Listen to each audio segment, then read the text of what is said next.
Guys, आज हम हिंदी व्याकरण में सर्वनाम पढ़ाएंगे। हमारा टॉपिक है सर्वनाम। ठीक है। सर्वनाम, सबसे पहले हम जानेंगे कि सर्वनाम होता क्या है। तो सर्वनाम एक विकारी शब्द है। क्या है? विकारी शब्द है। और सर्वनाम एक विकारी शब्द है। सर्वनाम किससे बना है? तो सर्व प्लस नाम से मिलकर बना है। सर्व और नाम को मिला देंगे तो इसका मतलब होता है सबका नाम। सबका नाम। अगर पुनरावृत्ति, क्या कहेगा? पुनरावृत्त दोष दूर करता है। दोष दूर करता है। किसका पुनरावृत्ति दोष दूर करता है? तो संज्ञा का। किसका? संज्ञा का। सर्वनाम जो है वो संज्ञा का पुनरावृत्ति दोष दूर करता है। और हम बच्चों की भाषा में आज तक सर्वनाम पढ़ते चले आए हैं कि जो संज्ञा के स्थान पर प्रयोग होता है वही सर्वनाम है। और हमारे कॉम्पिटिटिव एग्जाम में क्या पूछता है कि सर्वनाम किस शब्द से मिला है? तो विकारी शब्द। सर्वनाम का अर्थ क्या होता है? तो सबका नाम। अगर सर्वनाम का अर्थ पूछ लेता है, अर्थ, तो होगा सबका नाम। ठीक है।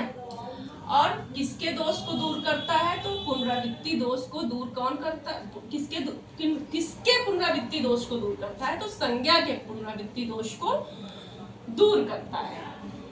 अब हम आगे देखेंगे हमारे सर्वनाम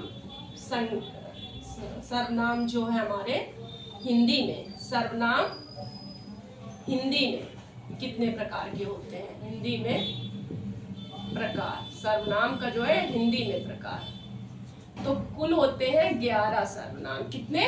11 सर्वनाम। कौन कौन से? मैं, हम, आप,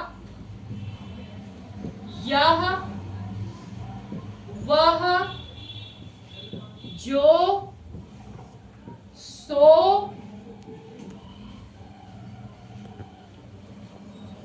कौन, क्या, कुछ,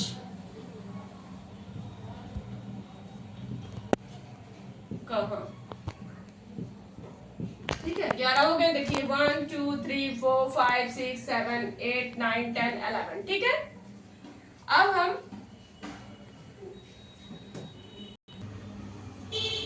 प्रयोग के आधार पर सर्वनाम पढ़ेंगे कि हमारे प्रयोग के आधार पर सर्वनाम के कितने भेद होते हैं। ठीक है। प्रयोग के आधार पर सर्वनाम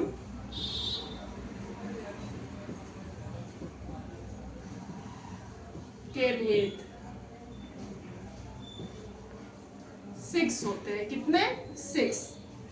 सबसे पहला कौन सा भेद होता है? तो सबसे पहला भेद होता है पुरुष वाचक सर्वनाम।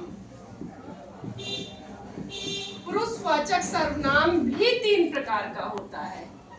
देखेंगे 3 टाइप्स होते हैं इसमें। कौन कौन से? ऐसे हम देखेंगे। सबसे पहला होता है उत्तम पुरुष, फिर दूसरा होता है मध्यम पुरुष,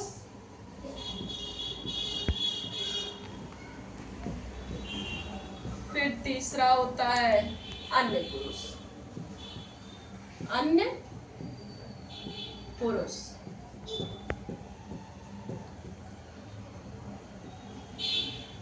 उसके बाद उत्तम पुरुष जो होता है उसको हम वक्ता कहते हैं। क्या कहते हैं? वक्ता। और माध्यम पुरुष जो होता है उसको हम श्रोता कहते हैं। क्या कहते हैं? श्रोता। और ये अन्य होता है जिसमें हम बातें करते हैं, जिसके बारे में। अब हम इन दोनों को कभी कभी पूछ लेता है कि उत्तम और मध्यम पुरुष को हम क्या कहें, कैसा है? तो ये दोनों क्या है? प्रधान है। क्या है? इन्हें हम प्रधान भी कहते हैं।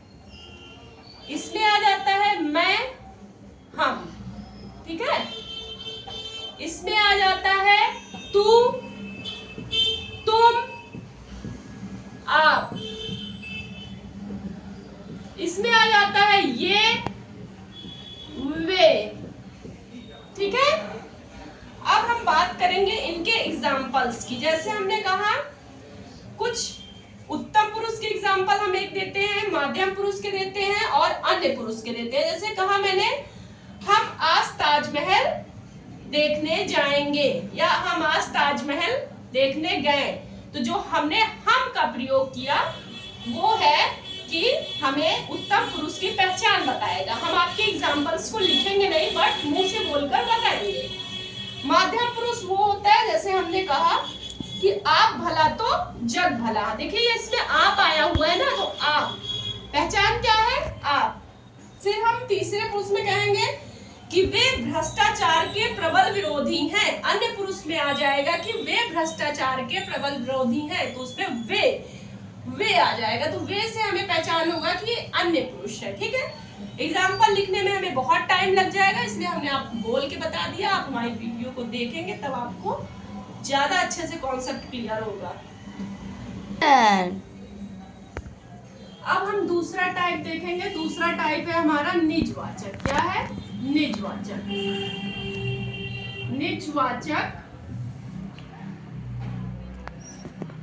सर्वनाम। उसके बाद हम देखेंगे निजवाचक में, जैसे हमने स्वयं की बात की, स्वयं, खुद, अपने आप के बारे में, अपने, जो अपने और स्वयं खुद के बारे में बात करे वो निजवाचक सर्वनाम में आता है। तीसरे भेद की बात करेंगे तो हम तीसरा हो जाएगा निश्चित, निश्चय, निश्चय लिखेंगे। ठीक है, निश्चयवाचक। ओके, निश्चय, निश्चयवाचक सर्वनाम, जिसमें निश्चित, निश्चित मतलब यह और वह। अगर हम इसकी पहचान की बात करेंगे, पहचान की बात करेंगे तो किसी भी सेंटेंस में हम इसकी पहचान यह और वह से करेंगे। मतलब सेंटेंस मीन्स बाय वाक्य। ठीक है, यह और वह, मिस्टेक हो जा रही है, इसीलिए मिस्टेक हो जा रही है। ठीक है, यह और वह। अब हम चौथे टाइप की बात करेंगे तो अनिश्चित वाचक सर्वनाम, अनिश्चित, अनिश्चयवाचक। ठीक है, अनिश्चित या निश्चयवाचक वाचक सर्वनाम। जैसे इसमें कुछ आ जाता है,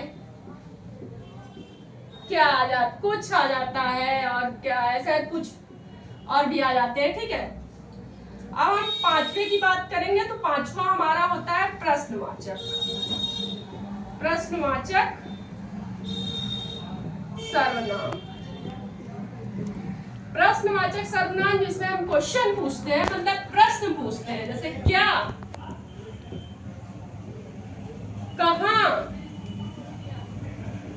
कैसे, क्यों, किस लिए, एक्सेट्रा, मतलब और भी चीजें आती हैं। ठीक है, अब हम बात करेंगे छठे भेद की। छठा भेद हमारा क्या हो जाएगा, हमारा निज हो गया, निश्चय हो गया, निश्चय हो गया, प्रश्न हो गया। अब हमारा जो होगा वो होगा संबंधवाचक। क्या हो जाएगा, संबंध वाचक सर्वनाम। संबंधवाचक सर्वनाम में जैसे हो जाएगा जो और सो। ठीक है, अब हम इसके एक एक एग्जाम्पल आपको बोल के बता दे रहे हैं। निजवाचक सर्वनाम जिसमें हम स्वयं और खुद की बातें करते हैं। जैसे हमने निजवाचक में हमने कहा कि वह दूसरों को नहीं बल्कि स्वयं को सुधार रहा है। निजवाचक सर्वनाम में क्या हो जाएगा एग्जाम्पल, वह दूसरों को नहीं स्वयं को सुधार रहा है, तो स्वयं आ गया। निश्चयवाचक में हमने कहा एग्जाम्पल, जैसे यह निश्चित ही मेरी हिंदी की किताब है, तो निश्चय ही मेरी हिंदी की किताब है। अनिश्चयवाचक में जैसे हमने कहा आपके घर बहुत अधिक दूध आता है, कुछ हमारे यहाँ भी भेज दीजिए, मतलब दे दिया करिए या भेज दीजिए, तो वो हो गया, कुछ आ गया उसमें। प्रश्नवाचक सर्वनाम में जैसे हमने किसी से प्रश्न किया कि तुम हमसे क्या चाहते हो या आप हमसे क्या चाहते हैं, तो हमने कुछ और आप का प्रयोग किया, तुम का प्रयोग किया, तो क्या हो गया, तुम तो नहीं आएगा, वैसे आप हमसे क्या चाहते हैं, तो आप भी आ जाएगा ये। या तो फिर हमने कहा कि तुम कहाँ गए थे, तो कहाँ गए थे, कहाँ में भी आ गया। आप संबंधवाचक सर्वनाम का अगर एग्जाम्पल बात करेंगे तो जैसा करोगे वैसा भरोगे, जो बोगे वही काटोगे, यही सब आएगा। अगर गाइस हमारी वीडियो अच्छी लगी हो तो प्लीज सब्सक्राइब, लाइक और शेयर करें, और जो क्वेश्चन आपको लगता है कि पूछना चाहिए उसके लिए कमेंट करें। Thank you so much.